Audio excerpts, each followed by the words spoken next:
What's going on, everybody? Let's Talk Jets Radio. Last game stream of the year, and the New York Jets were actually down 40 to nothing in the fourth quarter of this game. Found a way to get two garbage time touchdowns at the end, led by Tyrod Taylor. Lose 40 to 14. The season has completely spiraled out of control. I don't even know what to say after sitting through that one. Easily a top five loss from all the games that we have streamed so far. You guys know how I feel about the GM and head coaching search. I don't have a whole lot of confidence that they're going to nail that. But I think today we saw that the head coaching hire, whoever it may be, that's going to be the most important decision that the Jets make this offseason. You know, all the talk about the quarterbacks, whether or not Rodgers is going to come back, Devontae Adams, is he coming back, and everything you do there, it comes down to coaching. You know, this roster clearly has a lot of holes and a lot of issues, but you saw today a completely undisciplined mess of the team. 16 penalties for 120 yards. It's been a theme the entire season that they just haven't been able to get figured out. And the sad part of it is you have a lot of guys, a lot of the same guys that are committing the same kind of penalties and making the same mistakes. And Michael Clemens is the perfect example. His penalty late in that game was an absolute embarrassment. You got a giant pile, and he does a legitimate belly flop onto the very top of it, takes a stupid, unnecessary penalty, and nothing happens to him. He comes out for a couple plays, and then he's back in the game later on.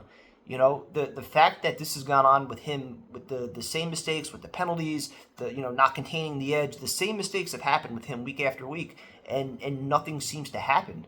You know, he's become one of the more unlikable players on this team.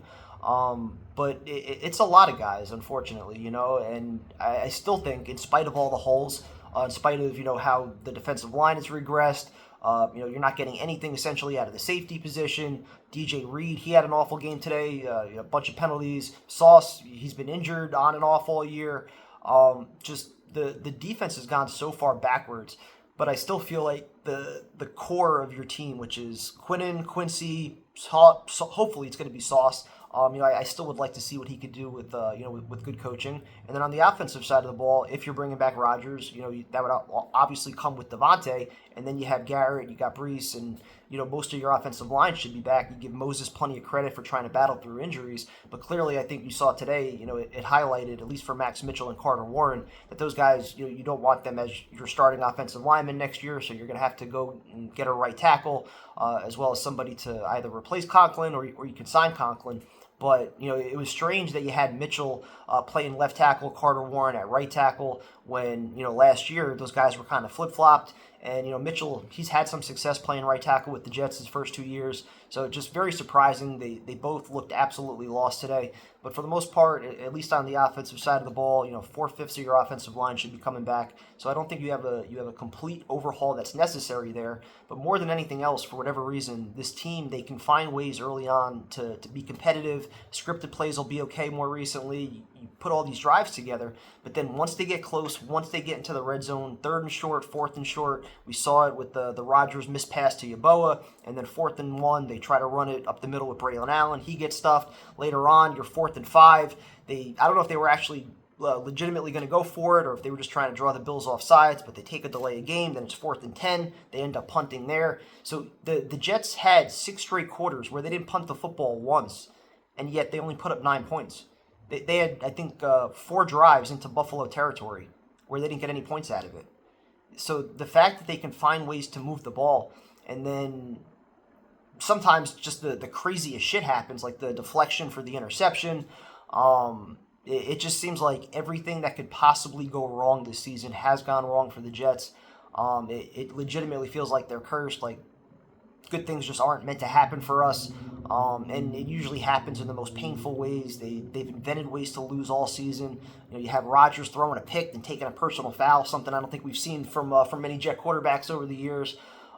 Just so much crazy shit has happened this year. Seeing a game like this where the team takes 16 penalties, and at one point late in that game, it was legitimately, it felt like almost every other play. I think it was the 3rd quarter for a drive or two where it just felt like every other play you were just waiting for the flag. So, it looked like guys quit. It looked like guys have mentally just checked out at this point.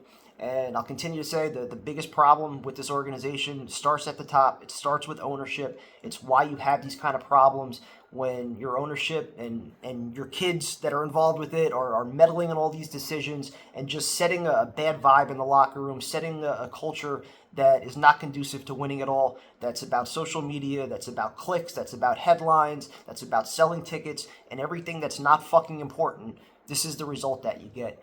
And ultimately, the head coach, I think Ulbricht's been a mess. The time management's been a mess. His use of, or lack of use of timeouts, all of it's been a mess. The team is undisciplined. He has no balls when it comes to just benching guys or trying to, actually set a standard here. He's kind of just been more of the same from what we saw with Salah.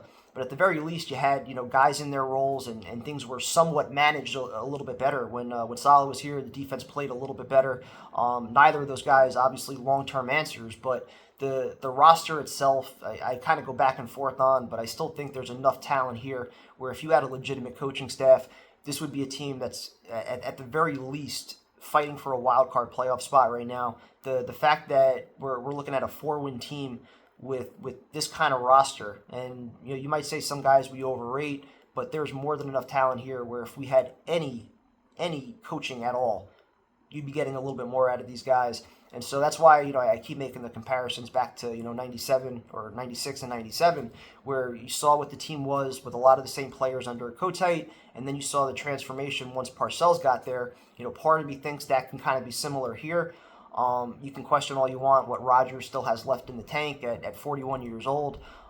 He's certainly not going to be Superman. He's not putting a team on his back anymore. But I do think you have to compare that to whatever the other options are that are out there, whether it's Kirk Cousins or a Justin Fields, whoever else you can get, and then also how they fit into the new offense. Who's your head coach going to be? What kind of offense is he going to run? If it's a defensive-minded coach, what offensive coordinator is he bringing in? And ultimately, if you trust these guys and you let them make football decisions like you should, you're letting them make the call on Aaron Rodgers. It's not Woody Johnson. It's not what the fans want. It's not anything that I want or what you want. It's what your new head coach and your new GM think gives you the best chance to win in 2025. And I do think that matters, especially for guys like Garrett Wilson and Sauce and some of our young guys that have been here now for 3 years and all they've experienced is bullshit and losing. You need these guys to have a fun season where they could actually win, play some meaningful games, and get some good vibes in that building, because if it doesn't happen next year, if you're not trading off some of these guys anyway this offseason, if it doesn't happen next year, you're losing all these guys, and then you're starting the full rebuild. Then you're worrying about replacing talent and starting all over again. And like I mentioned during the stream, when you got 2 Harbaughs in the conference, and you got Andy Reid and McDermott and Sean Payton now, and all these young quarterbacks that are building things year after year in the same system, in the same environment, building off that success, the Jets have so much fucking catching up to do that it's hard to get very excited about a first-time head coach or a retread head coach or any of the options that would likely come here and trust Woody Johnson to stay out of shit and let them run things their own way. So my confidence in this team is at an all-time low. It's probably why I'm just, going back to, hey, why not run it back with Aaron Rodgers? Because I can't get excited about a rebuild. I'm not going to get excited about Tyrod Taylor or any other veteran quarterback coming in here, learning a new offense, learning all these players, and just more change. It's not going to change, honestly. I don't think it's going to change. But if anything, a little bit of continuity with an established quarterback who I do think brings some leadership. You guys can, throw all the, smug looks out there and everything else with the body language, which I think is just frustration, which I think everybody in that locker room is experiencing.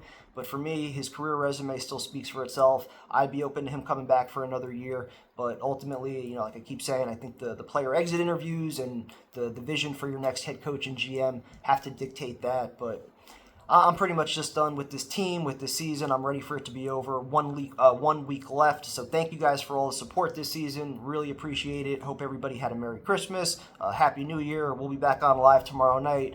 I am so not ready for tomorrow night's stream because I know it's going to be everybody jumping on the Tyrod Taylor bandwagon for the 2 touchdowns at the end there. Happy for him.